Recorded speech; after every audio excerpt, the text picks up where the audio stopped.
오늘은 우리가 기독교의 눈으로 바라본 세상의 이제 마지막 시리즈 동성애에 대해서 좀 살펴보려고 합니다. 네.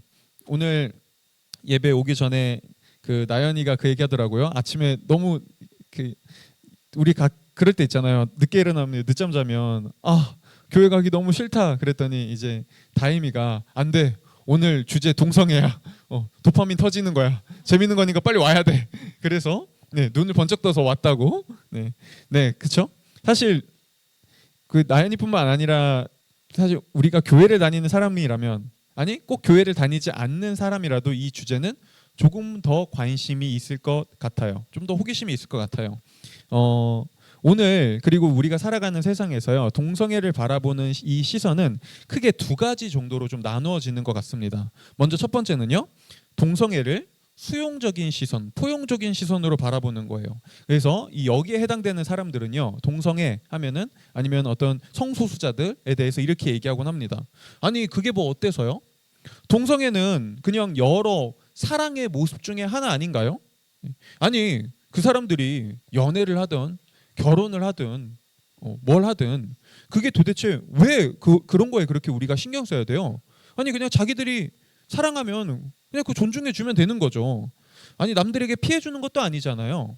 심지어 어떤 사람들은 동성애 호감을 자기가 갖고 싶어서 선택한 것도 아니고 아니 태어날 때부터 성향이 그런 사람인 건데 왜 그걸 가지고 우리 마음대로 넌 잘못됐다 죄인이다 그렇게 함부로 정죄할 수 있는 거죠?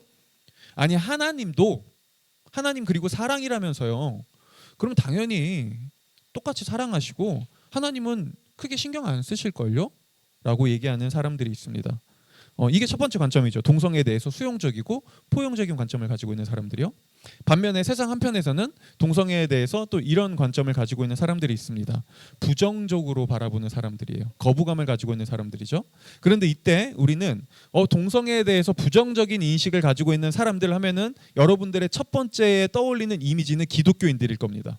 그래서 막 광화문 광장에서 맞불 집회를 놓으며 막 크게 소리를 치는 그런 기독교인들의 모습들이 떠오를 수 있지만 여러분 사실 기독교에 대해 이 동성애에 대해서 부정적인 인식을 가지고 있는 건 특히 대한민국 사회에서 거의 전반적인 그런 사람들의 모습이기도 인식이기도 합니다. 이거를 잘 보여주는 게요. 2024년에 대한민국 이 국민들을 대상으로 성소수자에 대한 포용 인식에 대한 조사를 했었어요. 근데 이 조사에서요. 종교와 상관없이요 모든 사람들에게 이때 이 조사에서 나는 성소수자에 대해서 호의적이다라고 답변을 한 사람이 얼마나 될 것 같아요? 100% 중에서 몇 퍼센트 정도 될까요? 정확히요 16%였습니다. 16%. 그리고 84%는 동성애에 대해서 부정적이거나 호의적이지 않다는 대답을 했죠. 이처럼 사실 우리가 살아가는 이 한국 사회에는요 동성애에 대해서 성소수자에 대해서 부정적인 인식이 호의적이지 않은 인식이 훨씬 더 많습니다. 그리고 이런 사람들은요 때로 동성애 성소수자들을 향해 이렇게 말하기도 하죠. 동성애는 나는 그 정상이 아니라고 봐요. 그 질병 아니에요? 그 어딘가 마음의 병이 걸려니까 그런 거죠. 그리고 동성애자들은 왠지 성적으로 더 문란하고 좀 저는 부정적인 인식이 있어요. 아니면 어떤 사람들은 또 이렇게 얘기하기도 해요. 교회 다니는 사람들 중에서는요. 저는 동성애는 용서받을 수 없는 죄라고 생각합니다. 동성애는 절대 하나님께 돌아올 수 없어요. 이게 오늘날 동성애를 바라보는 큰 세상의 두 가지 시선입니다. 그런데 여러분 이 동성애를 바라보는 두 가지 시선 포용적 시선과 부정적 시선 그 어떤 공통점도 없어 보이잖아요. 근데 사실 이 두 가지 관점은요 공통점이 하나 있습니다. 그건 바로 둘 다 배타적이라는 거예요. 이 말을 들으면 어떤 사람은 이렇게 생각할 수 있어요. 배타적이라고요? 잠깐만요, 목사님. 동성애를 부정적으로 바라보는 사람들은 배타적이라는 거? 그래요, 인정할 수 있겠어요. 근데 성소수자도 존중하고 우리가 수용하고 포용하자고 말하는 사람들은 그건 배타적인 게 아니잖아요. 그 사람들은 오히려 열려 있는 거 아닌가요? 라고 생각할 수 있습니다. 근데 과연 그럴까요? 자, 만약에 한번 우리가 이렇게 생각해 보자고요. 성소수자의 인권을 존중하고 동성애에 대해서 포용적인 입장을 가진 한 단체가 있다고 해봅시다. 근데 어느 날 이 단체에 속해 있던 한 사람이요. 어느 날 하나님을 만나고 크리스찬이 된 거예요. 네. 그리고 이제 이 단체에 와서요, 그 사람이 어느 날 그 단체 사람들에게 이렇게 커밍아웃을 하는 겁니다. 나 사실 최근에 하나님을 믿고 나 그리스도인이 됐어. 그리고 내가 하나님을 알아가다 보니 나는 신앙적 양심으로 이 동성애가 죄라고 생각해. 라고 얘기한다면, 자, 그 단체에서 그 사람은 어떻게 될까요? 여전히 그 단체 소속으로 여전히 받아들여지고 함께 할 수 있을까요? 아니죠. 그 단체에서 쫓겨나겠죠. 더 이상 우리와 함께 할 수 없어 라고 말하겠죠. 아니면 어떤 사람들은 넌 배신자야. 어떻게 네가 우리한테 그럴 수 있어? 라고 화를 내기도 분노하기도 할 겁니다. 그렇죠? 자, 왜요? 왜 이 사람들은 함께 했던 사람인데 나는 이제 내 신앙의 양심으로 동성애를 죄라고 생각해라고 할 때 그 사람과 더 이상 함께 하지 않죠? 함께 할 수 없죠? 왜 그 사람에게 적대적인 모습을 보여주죠? 이 사람들에게도 배타성이 있거든요. 그렇죠? 자, 바로 이게 오늘날 이 동성애 문제를 쉽게 우리가 쉽게 다루기 어려운 이유 중에 하나입니다. 사실 오늘날 우리가 살아가는 세상은요, 이 동성애 문제뿐만 아니라 여러 가지 어떤 이슈들에 있어서 내가 옳다고 믿는 어떤 선택을 강요합니다. 내가 옳다고 믿는 어떤 가치관, 사상, 정치적 이념 이런 것들을요, 둘 중 하나를 선택하라고 강요하는 경우가 많아요. 그래서 이렇게 말하는 거죠. 너 이 생각에 동의해? 넌 이 의견에 동의해? 너 이 이슈에서 여기에 동의해? 뭐 동의하지 않는다고? 그럼 넌 나와 함께 할 수 없어. 그건 너는 나의 적이야. 이제 우리는 서로 같은 편이 아니야 라고 얘기하죠.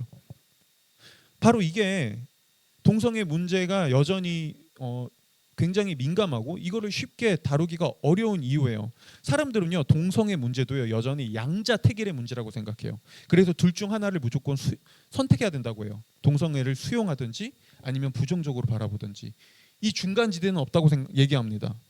자, 그런데요, 여러분, 그럼 성경은 뭐라고 얘기할까요? 성경은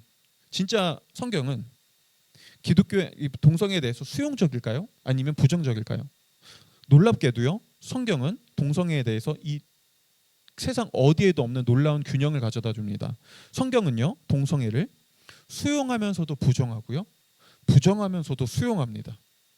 예, 이 얘기를 듣고 또 이렇게 생각하는 분들도 있을 것 같아요. 그냥 이도 저도 아닌 거 아니에요? 그냥 이 사람한테도 미움받기 싫고 저 사람한테도 미움받기 싫어서 그냥 둘 다 적당히 양다리 걸쳐놓고 이것도 괜찮고 저것도 괜찮아 라고 하는 그런 얄팍한 속임수 아닌가요? 라고 생각할 수도 있습니다. 아니요, 절대 그렇지 않습니다. 성경은요, 여러분, 절대 죄에 대해서는, 어떤 잘못에 대해서는 타협하지 않습니다. 그렇다고 해서 성경은 죄를 저지른 사람을 혐오하거나 그 사람을 버리지도 않습니다. 오히려 성경은 둘 다 합니다. 타협하지 않으면서도 사랑하고요, 사랑하면서도 타협하지 않습니다. 그리고 이게 진짜 포용이고 진짜 사랑입니다. 사랑은요, 내가 무엇인가를 포기하지 않고 완전히 받아주면서도 때로는 잘못된 것들을 고치기 위해 끝까지 노력하는 거예요. 자, 이런 의미에서 오늘 우리가 사실 살펴볼 이 앞으로의 이야기는요, 단순히 동성애 문제만 얘기하는 게 아닙니다. 오늘 이야기는 오히려 그것보다 더 큰 이야기예요. 바로 여기에 대한 이야기라고 할 수 있어요. 때로는 우리가 인생을 살아가며 세상을 살아가면서 내가 볼 때 틀렸다고 여겨지는 사람들, 잘못됐다고 여겨지는 사람들, 과연 우리는 그 사람들과도 함께 할 수 있을까요? 과연 우리는 그 사람들과 하나를 이룰 수 있을까요? 아니, 그걸 넘어서 과연 우리는 내가 틀렸다고 생각하고 잘못을 저질렀다고 생각하는 사람들과 또 기꺼이 사랑을 할 수 있을까요? 오늘은 사실 동성애를 넘어선 여기에 대한 이야기라고 할 수 있죠. 그래서 이 자리에 있는 분들 중에서 나는 사실 동성애 문제 크게 관심 없어. 그들이 뭐라든 뭔 상관이야 라고 생각하는 분이 있다면, 아니요, 이 이야기는 더 큰 이야기라는 걸 기억하고요, 함께 앞으로 이야기를 좀 살펴봤으면 좋겠습니다. 오늘 이 주제를 다루기 위해서 오늘도 우리는 크게 세 가지를 살펴볼 텐데요. 첫 번째는요, 먼저 오늘은 사람들이 이 교회와 동성애에 대해서 가지고 있을 여러 가지 질문들, 크게 질문들 세 가지를 먼저 제시하고 거기에 대한 답변으로 좀 이야기를 하려고 합니다. 먼저 첫 번째 질문은 이겁니다. 동성애를 죄라고 얘기하는 건 너무 폭력적이고 억압적인 거 아닌가요? 라는 이 질문에 대해서 좀 대답해 보려고 하고요. 두 번째는요. 기독교는 왜 이렇게 교회는 유달리 동성애를 싫어하고 동성애를 혐오하는 거예요? 왜 동성애를 더 큰 죄라고 말하는 거죠? 라고 하는 이 질문에 대해서 대답할 거고요. 마지막 세 번째로는요. 근데 나의 성향을 억누르면서 사는 건 너무 고통스럽고 그건 너무 자기 파괴적인, 자기 가학적인 일 아닌가요? 어떻게 그런 걸 요구할 수 있죠? 라고 하는 이 질문에 대해서 답변해 보려고 합니다. 자, 먼저 첫 번째입니다. 여러분, 동성애를 죄라고 얘기하는 건 정말 폭력적이고 억압적인 일일까요? 여기에 대해서 좀 답변 드리기 전에 우리는 먼저 성경이 말하는 죄가 무엇인지에 대해서 좀 생각해 봐야 될 필요가 있습니다. 그런데 성경이 말하는 죄를 또 이야기하기 전에 그 전에 한 가지를 또 더 짚고 넘어갈 게 있어요. 여러분, 성경은 동성애를 일단 죄라고 분명하게 이야기합니다. 이건 저의 개인적 견해뿐만 아니라요. 거의 대다수의 성경학자들이 성경은 동성애를 죄라고 얘기한다는 거에 큰 이견이 없습니다. 심지어 기독교인이 아닌 사람들도요. 여러분, 성경을 연구하는 성경학자라고 해서 모두가 다 기독교인인 건 아니에요. 어떤 사람들은 성경을 그저 진짜 고대 문서 중에 하나로, 일반 문서, 역사 문서 중에 하나로 연구하는 사람들이 있습니다. 이 사람들은 종교가 없어요. 근데 그런 사람들도요, 성경을 보면서 성경을 학문적으로 연구하면서도 분명한 건 대다수의 사람들이 인정합니다. 성경은 동성애에 대해선 분명히 큰 이견의 여지가 없이 죄라고 얘기하고 있고 그렇게 가르치고 있어라고 말하죠. 네. 오늘 우리가 읽은 로마서 1장 후반부가 바로 거기에 해당돼요. 오늘 우리가 읽은 로마서 1장 후반부는요. 하나님을 떠난 사람들이 어떻게 이 죄의 영향력 아래 살게 되었는지를 얘기하는데요. 이때 바울은 여러 가지 죄를 나열하면서 그 중에 하나로 동성애를 분명한 죄로 얘기하죠. 네. 자, 근데 이 말을 들으며 누군가는 오늘날 현대 사람들은 당연히 이렇게 생각할 수 있어요. 근데 바울 당시에는 동성애가 그냥 뭔지 정확히 어떻게 발생하고 어떤 행위인지 정확히 잘 몰랐잖아요. 근데 이제 우리는 알지 않나요?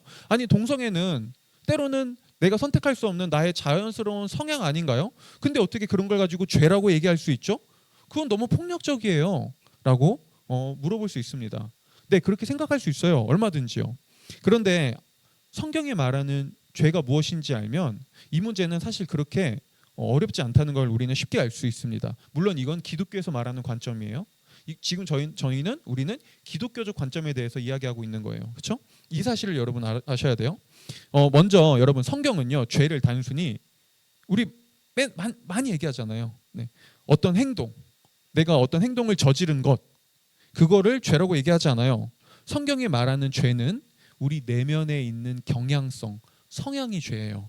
그리고 바로 이게 성경이요, 모든 사람은 죄인이다라고 말하는 이유입니다. 그리고 이걸 가지고요, 종교개혁자들은요, 인간은 전적으로 타락했다라는 교리를 이야기했습니다. 근데 이때 모든 인간은 전적으로 타락했다라는 이 전적 타락이라는 이 교리를 어떤 사람들은 교회를 다니면서도 이렇게 오해하는 사람들이 많더라고요. 목사님, 그러면 모든 사람이 전적으로 타락했다면 모든 사람이 다 100% 악하다는 거예요? 아니요. 이건 그 말이 아니에요. 성경이 말하는 전적 타락은 모든 사람이 100% 악하다는 말이 아니에요. 오히려 그 반대예요. 모든 사람이 100% 선한 사람은 아무도 없다라는 말이에요. 네. 어때요, 여러분? 이 말에 대해서 부정할 수 있으신가요? 여러분 100% 선한 사람 본 적 있으신가요? 심지어요, 여러분, 동성애자들 중에서도요, 저보다 선한 사람 훨씬 많습니다. 저는 어떤 동성애자보다 훨씬 더 못난, 도덕적으로 윤리적으로 때로는 못난 모습을 가진 목사입니다. 심지어 목사면서도 불구하고요, 저보다 더 뛰어난 도덕적, 윤리적, 선한, 착한 마음을 가지고 있는 이타적인 동성애자들 훨씬 많다고요. 근데요, 그 사람이라고 100% 선한가요? 아니죠. 모든 사람은 각자만의 연약함, 부족함, 죄악을 가지고 있어요. 그렇죠? 그리고 바로 이게 성경이 말하는 죄입니다. 우리 모두는요, 내가 내 힘으로 막을 수 없는 어떤 죄악된 경향성, 성향을 가지고 있어요. 이거는 바울이 오늘 로마서 1장에서 말하는 죄의 목록들만 봐도 알 수 있는데요. 바울은 뒤에 보면은 이 동성애 얘기한 다음에 뒤에 보면 죄의 목록들을 얘기하면서 이런 것들도 죄라고 얘기해요. 불의, 탐욕, 악의, 시기, 적의, 부모님 불순종하는 거, 중상모략, 불손, 오만, 자랑, 우매함, 무정함, 무자비함. 자, 여러분 지금 이 바울이 얘기하는 죄의 목록들이거든요. 이거 생각해 보세요. 이거 꼭 행동으로만 행하는 건가요? 무자비한, 무정, 중상모략, 시기, 오만, 이거 행동으로만 나오는 건가요? 아니죠. 이거 오히려 대다수가 어디서 나오죠? 우리 마음에서 나오죠. 티 안 나요. 근데 우리 내면에서 일어나는 죄들이에요. 근데 여러분 이렇게 얘기하는 사람 본 적 있으세요? 아니면 여러분 이렇게 얘기하시나요? 아니 제가 시기하고 싶어서 이거 하나요? 제가 원하지 않아도 시기가 나오는 걸요? 아니 교만이 그렇게 자꾸 쉽게 나오는 걸요? 아니 저도 모르게 가만히 있다 보면 다른 사람 뒷담화를 하고 있던데요? 아 이거는 그냥 너무 자연스러운 거더라고요. 그러니까 이거 죄라고 얘기하지 마세요. 그 폭력적이에요 라고 얘기하시나요? 우리 그렇게 얘기하나요? 아니요. 그 누구도 여기서는 그건 폭력적이에요. 그 죄라고 얘기하지 마세요 라고 말하지 않습니다. 왜요? 왜 어떤 것들은 자연스럽게 나오는데 그걸 죄라고 인정하고 왜 어떤 것들은 죄라고 인정하지 않죠? 그 기준은 어디서 나오죠? 사실 우리는 이미 알고 있습니다. 우리 안에서 자연스럽게 나오는 성향이라고 해서 그 모든 게 옳고 좋은 건 아니라는 것을요. 이걸 또 잘 보여주는 것 중에 하나가 뭐가 있냐면요. 여러분 어린아이들 한번 보세요. 여러분들이 자녀를 안 키워도 그냥 나의 조카나 어린아이들 한번 상상해 보세요. 애들은요. 누가 가르쳐주지 않아도 시기, 질투, 분노 이런 거 잘해요. 자연스럽게 튀어나와요. 근데 반대로 양보, 친구랑 사이좋게 지내야 돼, 용서해야지, 먼저 양보해, 이거는요 가르쳐줘야 됩니다. 뭘 보여주죠? 여러분 사랑과 양보와 용서와 용납은 오히려 우리의 자연스러운 성향이 아닙니다. 그럼 배워야 돼요. 노력해야 돼요. 근데 노력하지 않아도 나오는 건 뭐죠? 시기요, 질투요, 욕망이요, 욕심이요, 탐욕이요. 그렇죠? 근데 여러분 이런 거 본 적 있어요? 어린이집에 가서 선생님한테 보세요 선생님 왜 우리 아이에게 양보를 가르치세요? 우리 아이가 선생님 그런 거 가르쳐주지 않아도 알아서 자기가 스스로 양보할 거예요. 우리 아이가 친구랑 싸우고 때렸는데 그거 말리지 마세요. 때가 되면 애가 알아서 하겠죠. 아니 왜 그런 걸 애한테 강요해요? 폭력적이게. 이 어린이집 굉장히 억압적인 어린이집이군요 라고 얘기하냐고요. 아니죠. 아무도 그렇게 말하지 않잖아요. 왜요? 자연스러운 본성이라고 해서 우리 내면에서 나오는 그냥 자연스러운 성향이라고 해서 그게 다 옳은 건 아니거든요. 여러분 바로 이게 성경이 말하는 죄입니다. 성경은 죄에 대해서 더 근본적인 이야기를 해준다고요. 그렇죠? 바로 이게 오늘날 우리가 동성애를 죄라고 얼마든지 얘기할 수 있는 이유입니다. 그래서요. 샘 올베리라는 영국 성공회 목사님이 계시거든요. 이분은 목사님이에요. 근데 이분은 동성애자입니다. 아니 동성애 성향을 가지고 있는 분입니다. 그래서 이분은 자신을 소개할 때 이렇게 얘기합니다. 저는 동성애 성향을 가지고 있는 목사입니다라고요. 이분이 자신을 이렇게 소개하는 이유가 있습니다. 이분은 과거에 동성애자였습니다. 그러다 친구를 통해 이제 하나님을 믿고 회심했어요. 근데 그리고 나서 동성애가 죄라는 사실을 이제 인정하고 깨닫기 시작했죠. 하지만 여전히 이분 안에는 동성애에 끌리는 성향이 있었습니다. 근데 이분은 이제 그거를 죄로 여기고 더 이상 행동으로 옮기진 않았어요. 계속해서 참고 인내하며 이분은 이제 독신을 선언하고 독신주의로 살아갔죠. 그래서 이분은 자신을 동성애자라고 말하진 않습니다. 그 행위를 하진 않으니까요. 대신 동성애적 끌림을 여전히 가지고 있기 때문에 저는 동성애적 성향을 가지고 있는 사람입니다라고 자신을 소개해요. 네, 이분이요, 샘 올베리라는 이 목사님이요, 하나님은 동성애를 반대하실까라는 책에서요 이렇게 말했습니다. 제가 다음 주에 그 책 갖다 놓을 거거든요. 오늘 책 안 갖고 왔는데 읽어보실 분들 있으면 한번 읽어보세요. 도움이 될 거예요. 제가 읽어드릴게요. 자연스럽다든지 자연을 거스른다라는 말은 우리가 느끼는 주관적인 경험이 아니라 창조 세계에 심긴 고정된 법칙을 가리킨다. 동성의 행위가 부인하는 본성이란 창조 세계에 계시되어 있고 성경 전체에 반복되어 나타나는 우리를 향한 하나님의 목적이다. 이는 동성에게 끌림을 가지는 사람들이 하나님이 나를 이런 식으로 만드셨어 라고 말하는 것이 옳지 않음을 보여준다. 로마서 1장에서 바울의 논점은 우리의 본성이 자연스러운 게 아니라는 것이다. 이건 동성애뿐만 아니라요. 우리는 모두 타락한 본성의 결과로 욕망을 가지고 있다. 네, 뭘 얘기하는지 보이시나요? 성경은 이처럼 꼭 동성애뿐만 아니라 죄가 내 기분에 따라, 내 느낌에 따라, 내 성향에 따라, 매 순간 문화와 환경에 따라 달라지는 건 죄가 아니라고 얘기합니다. 그건 죄가 아니죠. 그건 어떤 잘못이라고 하기에 애매합니다. 매번 달라지는 걸요. 사람마다 느낌이 다른 걸요. 그렇죠? 여러분 진짜 죄는 뭐죠? 시대와 상황에 따라 변하지 않는 거예요. 다른 사람이 이건 괜찮아. 뭐 이게 어때라고 얘기해도 아닌 건 아닌 거라고 말하는 게 죄입니다. 절대적 기준과 진리라고요. 예를 들어서요. 여러분 고대에는 전쟁이 났을 때 포로를요. 자기 마음대로 다룰 수 있는 권리가 있었습니다. 승리한 승리국의 전사들에게든 병사들에게든요. 특히 남성들에게요. 왜냐하면 이 당시엔 전쟁을 남성이 나갔으니까요. 근데 포로로 만약에 여성을 내가 얻었어요. 그럼 여성은 그냥 물건이에요. 성적으로 착취를 하든 자기 부인으로 삼든 노예로 삼든 놀이개로 삼다가 목숨을 빼앗든 그거 가지고 그 누구도 비난하지 않았다고요. 오히려 그걸 가지고 뭐라고 얘기했을까요? 오, 너무 잘 사용하고 있군. 그래 저게 합당한 일이지라고 생각했다고요. 고대에서는요.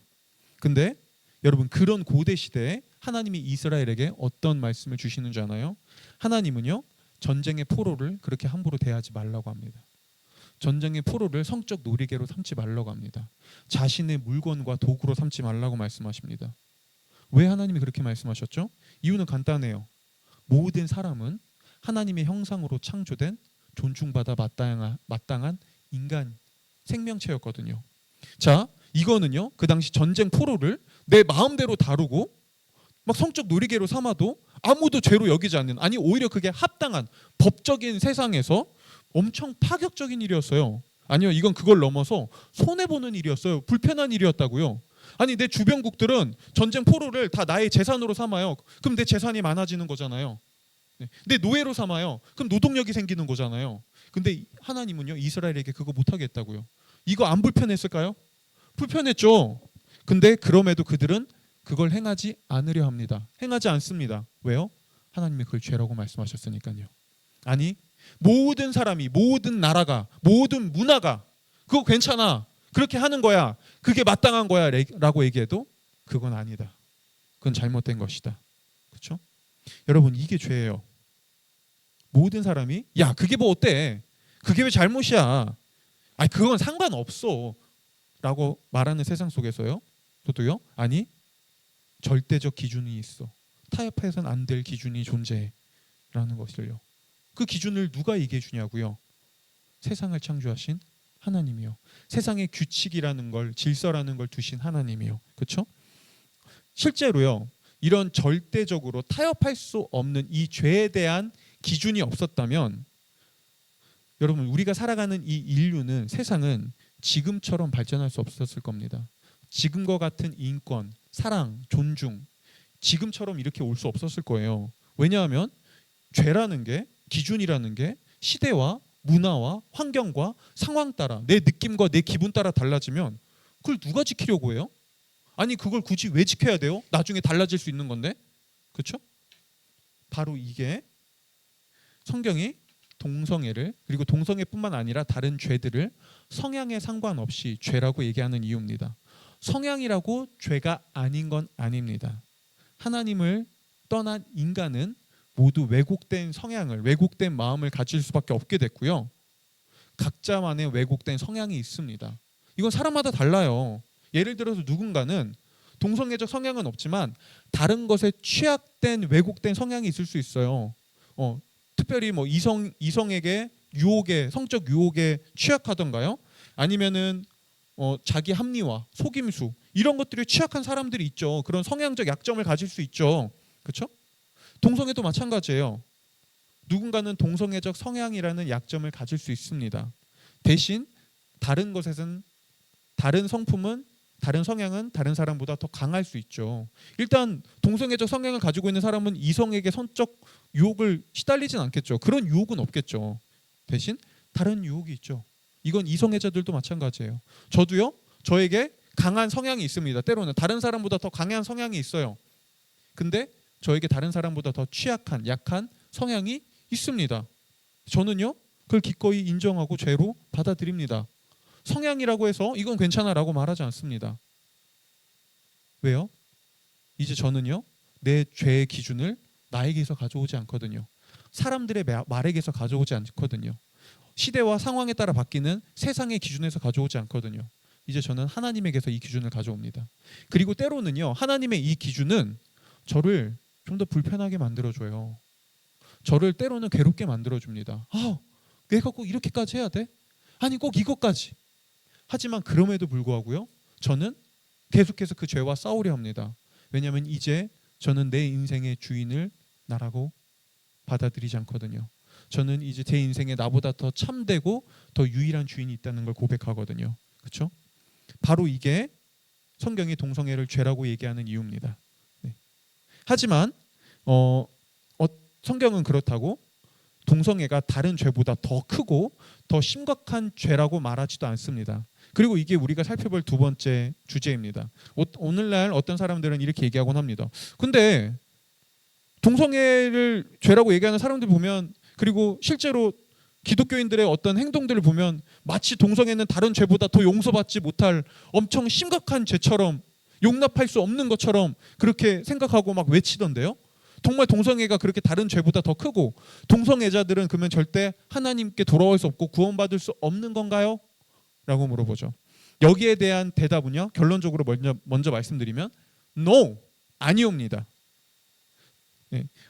종종 그럼에도 불구하고 오늘날 어떤 기독교인들은요. 이렇게 얘기하는 사람들이 있습니다. 동성애적 성향을 완전히 버리고 이성애자로, 완전한 이성애자로 돌아오지 않는다면 그 사람은 진짜 회개했다고 말할 수 없습니다. 그 사람은 가짜 크리스천이에요. 그건 거짓말이에요. 라고요. 자, 여러분 이 말을 한번 이렇게 바꿔볼까요? 음란물의 유혹에서 완전히 벗어나지 못한 채 내가 기독교인이 됐지만 여전히 음란의 유혹에 시달리고 한 번이라도 음란물을 본 사람이 있다면 그 사람은 가짜 크리스천입니다. 그 사람은 회개하지 못한 거예요. 그 사람은 거짓말쟁이 크리스천이에요. 라고 얘기한다면요. 그리고 또 만약에 누가 이렇게 얘기한다면요. 내가 하나님을 믿는다고 하면서 여전히 거짓말을 이겨내지 못하고 단 한 번이라도 거짓말을 친다면 그 사람은 가짜 크리스천입니다. 그 사람은 거짓된 회개예요. 그 사람은 구원받지 못한 거예요. 라고 얘기한다면요. 여러분 이 말 어떻게 들리세요? 여러분 어떤 이 음란의 유혹에서 거짓말, 여러분 하나님 믿고 하나님께 돌아왔더니 한 번도 행하지 않을 수 있나요? 거기서 완전히 100% 벗어나 선한 행동을, 100% 선한 행동을, 100% 하나님의 뜻에 맞게 살아갈 수 있으신가요? 아니요? 아니잖아요. 그게 못 살잖아요. 정직하게. 근데 그렇게 얘기하면 어떨 것 같아요? 그건 좀 아닌 것 같은데? 그렇게 살면 아무도 구원받을 사람이 없을 것 같은데? 한번 물어볼게요. 근데 왜 어떤 건 되고 어떤 건 안 돼요? 왜 거짓말과 음란물에 대한 유혹은 그래도 그건 좀, 근데 왜 동성애는요? 그 기준이 어디서 오는 거예요? 여러분 하나님이 우리를 구원하시는 이유는 언제나 항상 한결같습니다. 하나님의 은혜로요. 우리가 하나님을 내 인생의 주인으로 받아들이는 그 믿음 하나로요. 우리가 그 어떤 죄도 짓지 않고 이제 완벽하게 선하게 살아가기 때문이 아니라 우리가 하나님을 내 인생의 주인으로 고백하는 그 믿음 하나로 하나님은 우리를 완전히 용서하고 완전히 깨끗하다고 하시고 의롭다고 해주시죠. 그분의 선물로 우리에게 그걸 주시는 것이죠. 물론 여러분 우리 잘 알 거예요. 하나님을 인생의 주인으로 받아들였다고 해서 내 안에 연약한 어떤 죄의 성향이 사라지던가요? 아니요. 물론 어떤 건 사라지는 것도 있어요.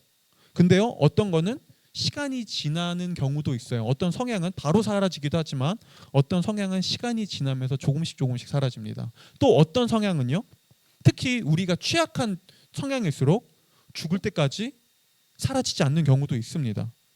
그럼에도 인생의 주인을 내가 하나님으로 고백하고 받아들인 사람은요, 이제 어떻게 하죠? 그 성향을 내가 이기든 그 성향에 자꾸 넘어지든 상관없이 계속해서 내가 죄라고 인정하는 성향과 싸웁니다. 계속해서 씨름합니다. 왜요? 이제 죄의 기준을 나에게서 찾지 않거든요. 하나님에게서 찾거든요. 그렇죠? 동성애도 마찬가지예요. 여러분, 하나님을 믿는다고 해서 모든 사람들이, 모든 동성애자들이 갑자기 동성애적 성향을 이겨내고 이성애자가 되는 건 아닙니다. 앞서 제가 얘기했던 샘 올베리 목사님처럼 여전히 많은 사람들이요, 하나님을 믿으면서도 불구하고, 그리고 크리스천이 돼서 이제 동성애가 죄라는 걸 인정하면서도 불구하고 여전히 동성애적 성향에서 오는 죄의 유혹에 생각보다 많은 사람들이 시달립니다. 씨름합니다. 근데 이건 그렇게 대단한 게 아닙니다.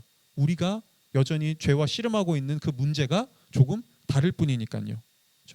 그래서요, 마르틴 할레트라는 사람이 있는데요, 이 사람도 과거에 게이였다가 하나님을 믿고 회심해서 이제 그리스도인이 된 사람이에요. 근데 이 사람은 그렇다면 하나님을 믿고 회심한 이후에 이제 게이에서 이성애자가 되었을까요? 존 스토트 목사님은요, 이 마르틴 할레트의 이야기를 해주면서 이렇게 말해줍니다. 제가 읽어드릴게요. 마르틴 할레트는 그가 동성애에서 벗어나는 그리스도의 방법이라고 부르는 것을 경험하고 그것을 대단히 솔직하게 기록했다. 그는 자신이 여전히 취약하다는 것, 자신에게 안전장치가 필요하다는 것, 사랑에 대한 열망이 있으면, 여기서 사랑은 여전히 동성을 향한 사랑이에요. 사랑에 대한 열망이 있으며 이따금씩 정서적 혼란을 겪는다는 것을 숨김없이 드러냈다. 나는 그가 자서전적 책인 나는 사랑을 배워가고 있다라고 현재 시제로 제목을 붙이고 그리스도 안에서 온전함으로 향하는 개인적 여정이라는 부제를 붙인 것을 기쁘게 생각한다. 뭘 보여주죠? 여러분, 마르틴 할레트라는 이 사람도요, 게이였다가 하나님을 믿고 동성애가 죄라고 인정하고 이제 거기서 벗어났습니다. 근데 여전히 이 사람은 사실 이 사람이 책에서 이름을 붙인 것처럼 완전히 벗어난 건 아닙니다. 벗어나고 있는 중이죠. 여전히 유혹이 찾아옵니다. 씨름합니다. 때론 넘어지기도 하죠. 그렇죠? 근데 우리에게 그런 모습, 우리에게 그런 나만의 죄악된 성향들 없냐고요? 있죠. 여러분, 크리스천이에요? 아직도 그거 못 이기는데? 아직도 그 성향 가지고 있는데? 아직도 완벽하게 못 살아가는데? 여러분, 가짜인가요? 아니요. 그럼에도 우리는 진짜 크리스천입니다. 왜요? 하나님을 내 인생의 주인으로 고백하니까요. 그리고 이제 그 죄악된 성향을 인정하고 싸우기 시작했으니까요. 그렇죠? 이처럼 동성애에서 100% 변해야지 구원받는다라는 거는요, 성경적이지 않습니다. 이걸 잘 보여주는 곳이 하나 있는데요, 바로 고린도전서 6장입니다. 성경을 잘 아는 분들은 알겠지만 고린도 교회는 그 당시에 엄청 많은 문제들을 가지고 있었어요. 근데 이 문제 중에선 성적인 문제들도 많았습니다. 근데 그때 바울은 그 문제들을 나열하면서 이렇게 얘기합니다. 고린도전서 6장 9절에서 11절, 우리 함께 다 같이 읽어볼까요? 한번 앞에 보고 한번 읽어보겠습니다. 시작.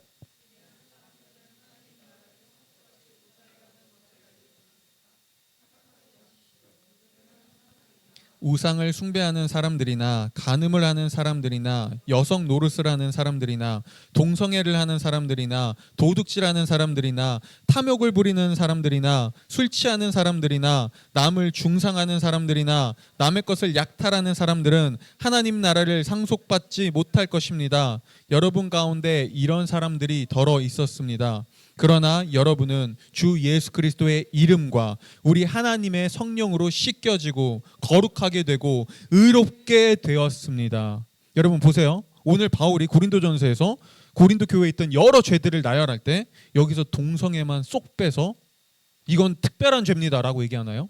아니요. 그는 간음, 도둑질, 탐욕, 술 취함, 중상, 이 중상은 다른 사람 뒷담화하는 거예요. 남의 것 약탈하는 거, 이런 똑같은 일반적 죄들과 그냥 그 목록 안에 똑같이 넣습니다. 근데 바울이 그런 거 얘기한 다음에 11절에서 뭐라고 하죠? 이런 사람도 여기 동성애 포함된 거죠. 뭐라고 얘기하죠? 그리스도의 이름으로 씻겨졌고 거룩하게 됐고 의롭게 됐다라고 얘기해요. 왜요? 그들이 그런 죄에서 완벽히 벗어나서요? 한번 물어볼게요. 여러분 중상모략에서 벗어날 수 있어요? 중상모략 뭐죠? 다른 사람 뒷담화하는 거요. 이거 안 할 수 있겠어요? 이 재밌는 걸? 우리끼리만 모이면 갑자기 나도 모르게 하게 되는 이거, 내가 인지하지 않으면 뭐야, 생각해보니까 이거 뒷담화야. 이거 인지하지 않으면 자연스럽게 나오는 이거, 여러분 죽을 때까지 안 할 수 있겠냐고요. 도둑질이요? 예수님이 얘기하셨죠. 이제 마음으로 남의 것을 탐내기만 해도 도둑이다. 도둑질한 것이다라고요. 여러분 여기서 벗어날 수 있겠어요? 탐욕은요? 안 돼요. 근데 바울은 그럼에도 불구하고 뭐라고 얘기하냐고요. 동성애를 포함한 그런 죄들이 있지만 그럼에도 불구하고 그리스도 안에서 우리는 이미 씻겨졌고 거룩하고 모두가 다 의롭게 되었다라고 얘기합니다. 어떻게 그렇게 얘기할 수 있냐고요. 예수님의 은혜로요. 그분을 믿는 그 고백 하나로요. 동성애 성향을 가지고 있는 사람에게도 이 사랑과 은혜와 구원은 동일하다고요. 그렇죠? 이처럼 성경은 동성애가 다른 죄보다 더 특별하고 나쁜 죄라고 말하지 않습니다. 하나님을 믿어도 얼마든지 이 취약한 성향을 가지고 있을 수 있고요. 때로는 그것과 싸우다 넘어질 수도 있습니다. 하지만 거기서 끝나지 않습니다. 이성애자인 우리도 여전히 죄와 싸우고 씨름하면서 실패해도 다시 일어나 죄를 짓지 않기 위해 노력하는 것처럼 하나님 안에서 그것과 우리가 죄를 인정하고 그 죄와 싸움하며 씨름하며 살아가는 것, 그것으로 충분합니다. 그것으로 이미 구원받은 크리스천입니다. 그것으로 우리는 그분의 자녀입니다. 그것으로 하나님은 우리를 완전히 의롭다고 하시고 우리를 정결하다고 하시고 우리를 깨끗하다고 하십니다. 그렇죠? 자, 우리가 살펴볼 마지막 세 번째 질문은 이겁니다. 하지만 그럼에도 불구하고 나의 자연스러운 성향을 억누르며 평생을 살아가는 건 너무 고통스럽고 그건 너무 자기 가학적인 것 아닌가요? 라는 질문이죠. 여기에 대한 답변은요. 그리고 이 질문은 나의 성향을 억누르고 사는 건 너무 가학적이고 자기 파괴적인 것 아닌가요? 라는 이 질문은요. 오늘날 우리가 살아가는 세상의 이 세계관을 잘 보여줘요. 여러분 오늘날 우리가 살아가는 세상의 세계관 중에 하나는 바로 이거예요. 야, 네가 누군지 알아? 너의 정체성이 뭔 줄 알아? 내가 알려줄게. 네가 느끼는 나, 내가 느끼는 나, 내가 생각하는 나, 그게 나야. 네가 뭘 생각하든 네가 뭘 느끼든 그게 곧 너 자신이야 라고요. 그래서 오늘날 내가 생각하는 나, 내가 느끼는 내가 곧 나의 정체성이라고 믿고 받아들이는 세상 속에서 사람들은 나의 성향을 조금 억누르거나 내 느낌대로 살지 못하거나 내가 생각하는 대로 살지 못하면 그거 억압적이고 그 폭력적이고 이거 그러면 안 돼라고 생각해요. 자, 여러분들에게 또 하나 물어볼게요. 여러분 정말 내가 느끼는 대로 다 살 수 있으시겠어요? 내가 생각하는 대로 내가 하고 싶은 대로 인생을 다 살 수 있겠나요? 아니요. 일단 그렇게 못 삽니다. 그리고 우리는요. 내가 외부의 세계에 영향 없이 그 누구의 메시지 없이 내가 옳다고 내가 느끼는 게 맞다고 그렇게 여길 수 없습니다. 사실 내 느낌, 내 생각이라는 것도요. 어떤 영향을 받아서 생긴 거거든요. 이거 제가 예전에도 예를 들었던 건데 한 번 더 예를 들어드릴게요. 만약 9세기를 살아가는 바이킹이 있다고 해보자고요. 바이킹은 굉장히 남성적이고 폭력적이고 호전적인 민족이었죠. 자, 이 바이킹 전사가 있습니다. 그런데 이 9세기예요. 바이킹 전사입니다. 근데 이 바이킹 전사에게 동성을 좋아하는 성향이 있어요. 그렇죠? 근데 이 사람은 그 동성을 좋아하는 다른 바이킹을 보면서 저 털이 너무 매력적이군. 저 가슴 털 좀 봐. 라는 그런 성향이 올라올 때 이 사람은 이렇게 얘기할 겁니다. 아니야. 이건 바이킹스럽지 않은 거야. 이건 불명예스러운 거야. 내가 이래선 안 되지. 라고 할 거예요. 그렇죠? 근데 반면에 그가 자신의 적들을 만났을 때 그 적들의 목을 치고 그 적들에게 막 폭력을 행사하는 거를 그런 마음이 올라왔을 때는요. 그는 이렇게 9세기 바이킹은 이렇게 생각하겠죠. 그래, 이게 바이킹이지. 아무든 누구나 걸리기만 해봐. 가만두지 않을 거야. 다 목을 쳐버리겠어. 살려두지 않을 거야. 그래, 이게 자연스러움이야 라고 말하겠죠. 그렇죠? 자, 9세기에서 이제 시간이 지났습니다. 이제 21세기 2025년이 왔어요. 이태원 파리 피플이 있다고 해봅시다. 이 사람은 이태원 파티 피플이에요. 자, 이 사람은요. 자기 안에 동성애적 성향이 있습니다. 이제 이 사람은 이렇게 생각할 거예요. 그래, 이게 나야. 그럼 이게 나지. 그래, 동성을 좋아하는 게 그럼 이건 자연스러운 일이야 라고 생각할 겁니다. 근데 이 사람에게도 폭력적 성향이 가끔 올라올 때가 있겠죠. 나를 분노하게 하거나 내가 싫어하는 상황이나 나의 어떤 누가 시비가 붙었을 때 폭력적인 그런 마음이 올라와요. 이때는 이렇게 얘기하겠죠. 아니야, 그래도 이래선 안 돼. 난 이제 현대 시민 사회에서 나는 성숙한 시민이잖아. 이 폭력성을 지키는 건 야만적인 일이야. 그럼 이거 참아야지라고요. 여러분, 이 이야기가 뭘 보여주는지가 좀 보이세요? 저와 여러분은 모두 이 시대의 아들과 딸들이고요. 그 가치관에서 벗어날 수 없습니다. 이미 내가 당연하다고 생각하는 거요. 그 시대의 영향입니다. 바이킹 시대에는 동성애적 성향은 아니야, 그건 옳지 않아. 사람들에게 폭력을 행하는 거, 때로는 내 적들을 죽이는 거, 이게 맞는 거야 라고 시대의 영향을 받았을 뿐이고요. 지금 우리 21세기에는 그런 폭력은 야만적인 거야, 그러면 안 돼 라는 거에 영향을 받고, 근데 동성애적 성향은 괜찮아, 그게 너야 라는 메시지에 영향을 받고 있기 때문에 그렇게 살아가는 것이죠. 네. 여러분, 그리고 이 사실은요, 우리에게 한 가지를 보여줍니다. 사실 우리가 너무나 당연하게 생각하고 있는, 내가 생각하는 나, 내가 느끼는 나가 진짜 나예요 라는 말은요, 그건 한계가 있습니다. 우리는 그렇게 살 수 없습니다. 그렇죠? 그리고요, 우리는 이 세상 속에서도 여전히 때로는 나의 욕망을, 특별히 폭력적인 욕망을 현대 사람들은요 참고 그거를 인내합니다. 근데 아무도 그거는 폭력적이라고 얘기하지 않습니다. 자기 가학적이라고 얘기하지 않습니다. 그렇게 해야지라고 말하죠. 그렇죠? 여러분, 이런 세상 속에서요. 그리고 이건 우리에게 한 가지를 또 보여주죠. 여러분, 내가 생각하는 나는 진짜 내가 될 수 없어요. 그건 나의 진짜 정체성이 될 수 없어요. 그럼 매번 흔들립니다. 근데 이런 세상 속에서 기독교는 우리에게 놀랍도록 더 견고하고 큰 이야기를 해줘요.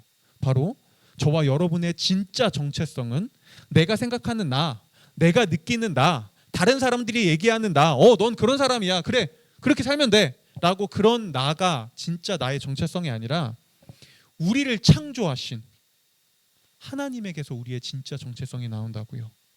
우리를 창조하신 하나님이 나를 어떻게 바라보는가에서 진짜 정체성이 나온다고요. 그렇다면 우리를 창조하신 하나님은 우리를 어떻게 바라보실까요? 줄여서 이렇게 얘기할 수 있습니다. 완전히 사랑받은 죄인이요. 그렇죠? 성경은 우리 모두가 왜곡된 죄의 성향을 가진 동일한 죄인이라고 얘기합니다. 그런데 하나님은 이런 죄악된 성향을 가진 우리를 위해 자신의 아들을 아낌없이 희생하셨습니다. 자신의 아들의 목숨을 기꺼이 바치셨습니다. 왜요?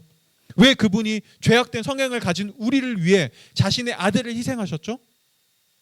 우리를 사랑했으니까요. 그럼에도 불구하고 우리를 사랑했으니까요. 우리의 연약함과 죄악됨에도 불구하고 하나님이 나를 있는 그대로 사랑했으니까요. 보세요. 여러분, 우리는 여전히 부족해요. 죄악된 성향이 있어요. 그럼에도 불구하고 하나님께 완전히 사랑받았습니다. 이게 우리의 정체성이에요. 사랑받은 죄인이요. 연약하고 부족하지만 여전히 사랑받은 존재요. 이런 정체성이 있을 때 우리는 어떻게 살아갈 수 있을까요? 우리는요, 더 견고합니다. 삶이 더 견고해져요. 나의 연약함을 봤을 때, 누군가 나의 잘못을 지적했을 때, 때로는 내가 넘어졌을 때, 죄와 싸우다가 또 실수했을 때, 그것에 더 이상 낭망하고 좌절하지 않을 수 있습니다. 왜요? 그럼에도 불구하고 우리는 사랑받았으니까요. 그럼에도 불구하고 우리를 사랑하시고 우리를 포기하지 않으시는, 우리를 끝까지 포기하지 않으시는, 나보다 나를 더 사랑하시고 나보다 나를 더 아끼시며 나보다 나를 더 좋은 길로 이끌어가기 원하시는 참된 사랑의 아버지가 있거든요. 보세요, 여러분, 이게 진짜 사랑이에요. 이게 참 사랑입니다. 여러분, 그 배우 오윤아 씨 아시나요? 물론 좀 예전 배우라 모르는 분들도 있겠지만 배우 오윤아 씨가 있어요. 근데 이분은 이제 크리스천이거든요. 이분에게는 자폐 증상을 가진 자녀가 있습니다. 근데 이분이 예전에 그 한 TV 프로그램에 나왔었는데요.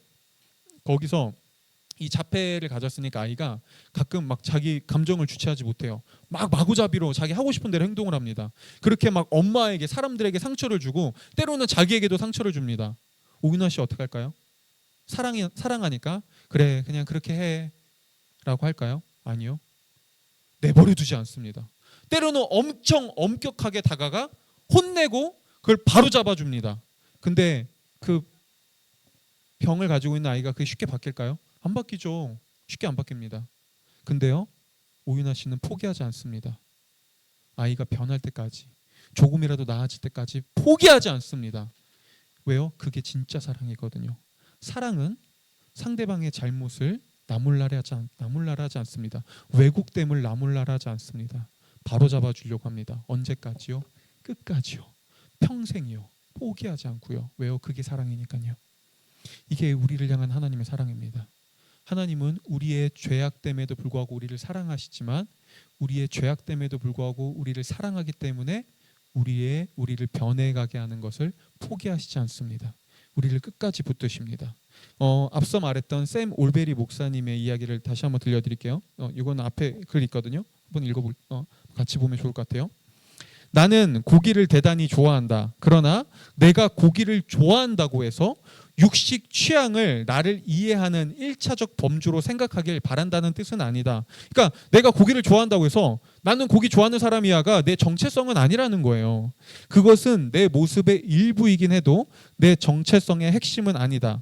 그래서 나 자신을 동성간 끌림을 느끼는 사람이라고 말하는 것을 선호하는 편이다. 자기를 부인한다는 것은 당신의 행동을 조금씩 바꾸라는 뜻이 아니다. 그것은 그리스도를 위해 당신의 가장 깊은 정체 의식에 아니요 라고 말하는 것이다. 내가 동성애 경험을 털어놓은 이후 많은 크리스천들이 복음이 나보다 당신에게 더 어려울 것이 틀림없다는 식으로 말했다. 그러나 사실상 복음은 우리 모두에게 모든 것을 요구한다. 샘 올베리 목사님이 뭘 얘기하는지 아시겠나요? 그가 처음 동성애자 있다가 하나님을 만났을 때 수많은 크리스천들이 말했습니다. 그를 향해 어떻게 당신은 더 많은 씨름을 하겠군요. 당신은 더 힘들겠군요. 근데 샘 올베리 목사님은 그게 이상했다고 말합니다. 왜 동성애적 성향만 그렇지? 우리는 모두 마음속에 왜곡된 성향을 가지고 있는데 모두가 다 그리스도인이라면 모두가 다 그것과 평생 싸워야 하는 것인데, 그렇죠? 여러분, 모두가 자기 긍정을 말하는 이 세상 속에서 예수님은요 분명하게 자기 부인을 얘기합니다. 그런데 이때 자기 부인은 샘 올베리 목사님이 말하는 것처럼 행동이 아니에요. 단순한 행동이 아닙니다. 이거는요 오늘날 세상이 우리에게 말하는 수많은 거짓된 가치관들, 네 생각이 너야, 네 느낌이 너야, 다른 사람이 바라보는 네 학교, 너의 평가가 다른 사람의 평가가 곧 너야 라고 말하는 세상 속에서요 우리는 마음 깊숙한 곳에서 이렇게 얘기하는 겁니다. 아니요, 그건 진짜 내가 아닙니다. 진짜 나는 오직 나를 향한 그리스도의 평가와 시선과 사랑에서 나옵니다. 여러분, 이렇게 자신의 정체성을 그리스도 안에서 찾는 사람들은 모든 사람이 죄인이지만 하나님께 사랑받은 존재라는, 동일한 존재라는 것을 인정하는 사람은 어떻게 행할까요? 이게 마지막 우리의 적용인데요. 먼저 우리는요 예수께서 죄인들의 친구가 되어주신 것처럼 때로는 내가 죄인이라고 생각하는 사람, 내가 틀렸다고 생각하는 사람, 때로는 나에게 잘못을 행한 사람과도요 진정으로 친구가 되어줄 수 있습니다. 이런 사람들은요 상대방의 잘못을 볼 때 때론 그것을 기꺼이 지적합니다. 얘기해 줍니다. 너 이거는 분명히 잘못된 거야. 너 이거 이러면 안 돼. 너 하나님 자녀잖아. 너 이제 하나님을 주인으로 믿고 받아들이잖아. 근데 여전히 또 반복되는 이런 죄 속에서 살고 있으면 안 돼 라고 얘기해 줍니다. 근데 그러면서도 그 사람을 혐오하거나 그 사람보다 우월감을 느끼거나 내가 그 사람 우위에 서지 않습니다. 우리는 그 사람과 동등해집니다. 왜요?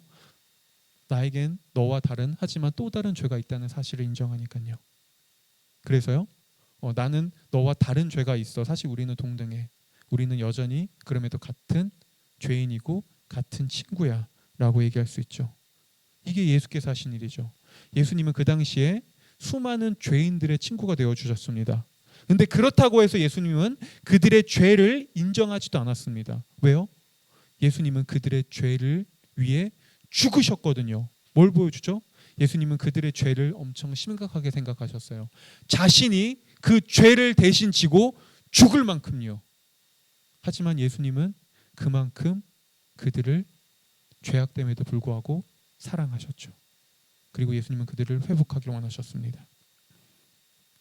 여러분, 이런 의미에서 만약 여러분 주변에 어떤 동성애적 성향을 가지고 있거나 어떤 죄로 인해 씨름하고 있는 사람이 아무도 없다면 우리는 한번 진지하게 고민해 봐야 됩니다. 나는 과연 예수님의 뜻을 따르고 있는가? 나는 과연 그분처럼 다른 누군가에게 진정한 친구와 진정한 이웃이 되어주고 있는가? 여러분, 우리 도신빛 교회 안에 이 동성애적 성향과 여러 가지 다른 이 문제를 가지고 그럼에도 불구하고 기꺼이 나아오는 사람들이 앞으로도 한 사람도 없다면 우리는 고민해 봐야 됩니다. 우리가 과연 진정으로 그분의 길을 가고 있는 것인가? 우리는 정말 예수 그리스도처럼 모든 이들의 친구가 되어주고 있는 것인가? 라고요. 그렇죠? 여러분, 내가 틀렸다고 생각하는 사람과도 기꺼이 함께하고 그들과 동일성을 느낄 뿐만 아니라 그들을 사랑하고 그들을 나와 같은 형제 자매로 바라볼 수 있는 것. 교회는요, 그런 공동체를 이룰 수 있는 유일한 곳입니다. 기도하겠습니다.